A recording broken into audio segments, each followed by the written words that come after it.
Life in your 20s. It's supposed to be the time of your life. The best years of your life, some middle-aged adult may say.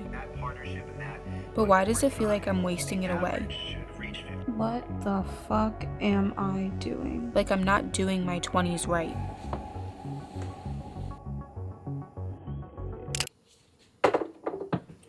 I know I'm not the only person who feels like this, so to help others feel less alone, I'm going to tell you how my 20s have been so far. But first, we have to start from the beginning, of course.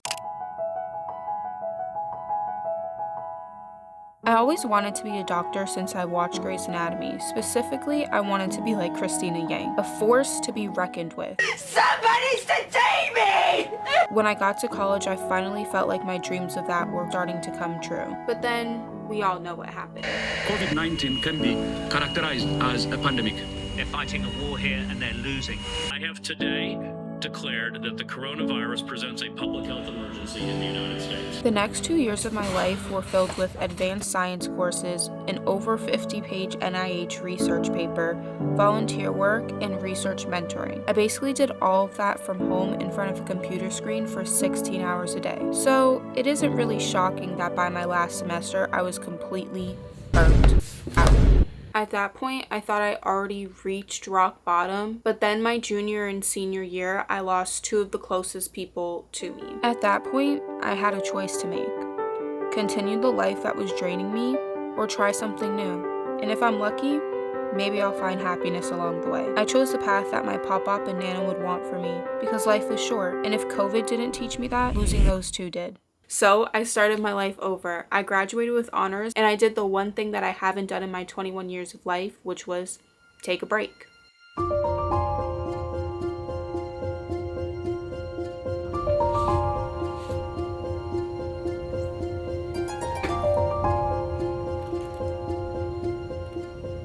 So I spent the first couple months of my gap year just constantly in my head. I was always an overachiever, so I didn't really know how to wind down. The quietness of life was honestly deafening, and it really didn't take long for me to feel like I made the wrong decision.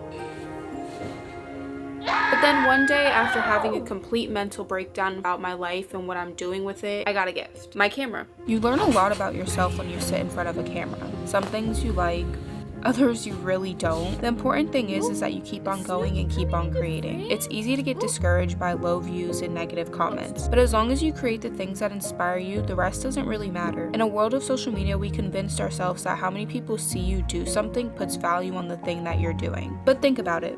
There are over 8 billion people on this planet right now who you haven't seen. And the same goes for them seeing you. Does that mean your life doesn't matter or even theirs? This is how I be talking to the camera.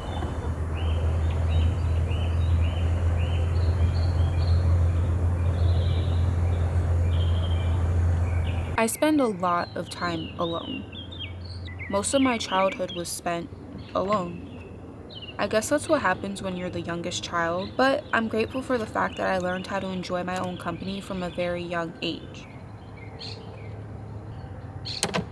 The con is that I enjoy my own company a little too much.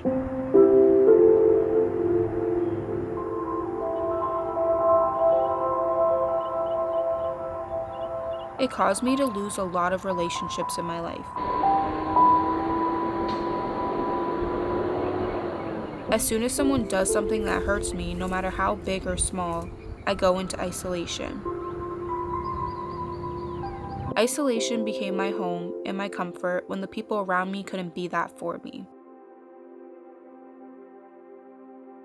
And even at 23, I still don't know how to change that. But I do make an effort to talk and interact with the people around me. Although I still struggle to take it to the next step of building an actual relationship and not just having, hi, how are you, hi, bye conversations, if that makes sense. I crave bonds and relationships that may be too much for people to commit to. I mean, it's even too much for me to commit to. But a part of me knows that I'll be fine and I'll be able to find my people. And when I do, I hope I'll have a positive impact on them, and I hope it's the same for them too.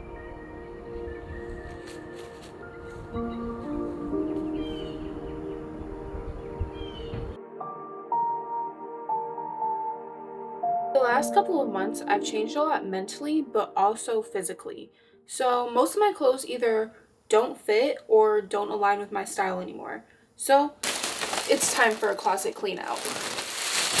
I really wanted to use this time to go into another thing that I struggle with in my 20s, which is changing too much. Yeah, absolutely not. This is getting donated.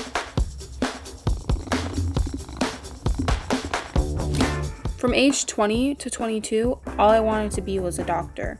I did everything I needed to do to become a doctor.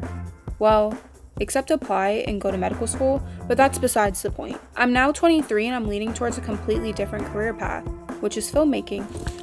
I basically went from wanting a career that every parent salivates at to choosing a career that most people tend to scoff at. But this is just one example of how much I've changed in my 20s, and it's only been 3 years. Now, why is this a struggle of mine? Well, the fact that I'm constantly changing makes me feel like I lack some type of consistency. How can I be consistent when what I want is constantly changing? But I have to look at it from a scientific perspective sometimes.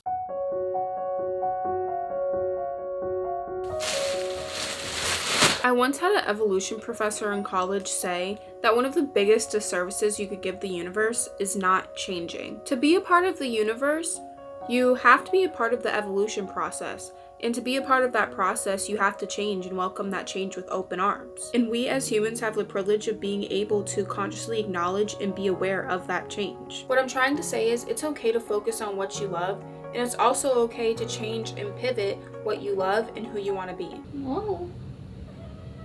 You okay? I never think that anything I produce is good. My filmmaking and photography career, if I could even call it that, has been filled with nothing but self-doubt and honestly hatred. I hated and still do hate that I am not better at what I do. How am I supposed to build a career off of this passion when nothing I make is even good enough for me to post? Well, here's what I do. I still post. I'm sorry if I made it seem like it was way more complicated than what it is, but it really is that simple. Let me explain. You're not posting because you think your work isn't good enough. It's not perfect yet, is what you always say. But here's the thing, perfect isn't coming. It's not coming because nothing in the history of the world, or even the history of the universe, has ever been perfect. That includes you and your work. So stop. Stop thinking you have to be perfect. Stop thinking, why doesn't my work look like theirs? Just stop. The imperfections in your work are expansions of who you are as a person.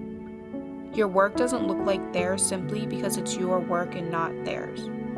That's why it's different, and that's why it's special.